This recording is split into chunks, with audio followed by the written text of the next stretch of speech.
სპორტული ჯაზები შალვარამიშვილის შოუში. ძალიან კარგი ახალგაზრდები გვყავს. ფეხბურთში წარმატებებს ვაღწევთ მათით. აჩი, მერე ბუჭდებიან ესენი და რატო ხდება ასე? ელემენტარული ამბავია შალვა.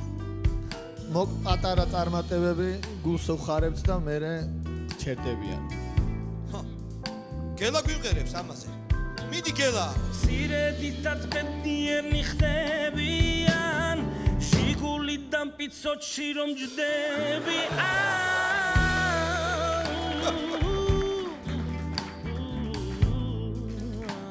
წამყვანობა უფრო კარგად გამოგდიოდა პოლიტიკაში შალვა. მე მგონი იქ ჯობდი. იცი რა, შენ კარგი ფეხბურთელი ხარ აჩი, მაგრამ იგივეს გეტყვი, მე მგონი პოლიტიკოსიც არ იქნებოდი ცუდი, გელა, ჰა? აჩი პოლიტიკოსი, ფინანსთა მინისტრი. როგორი იქნებოდა, გვიმღერე ამაზე.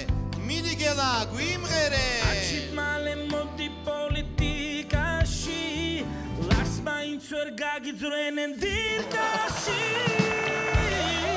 ვერ გამიძრენენ, ვერა. დიდი ბჭობა მიდის საზოგადოებაში იმასთან დაკავშირებით, თუ ვინ არის 90-იანი წლების 3 საუკეთესო ფეხბურთელი. მე ვერ ვერკვევი გელა ფეხბურთში და რატო ვწვალობთ, რატო? აგერ არის კაცი და გვეტყვის. ოღონდ როცა გვეტყვის, ჯერი რომ მოვა მაგისი, მასში გვეტყვის ვინ არის ეს 3. გიპასუხებთ მე ამ ჩამჭერ კითხვაზე, მე შოთიკო და გიორგი.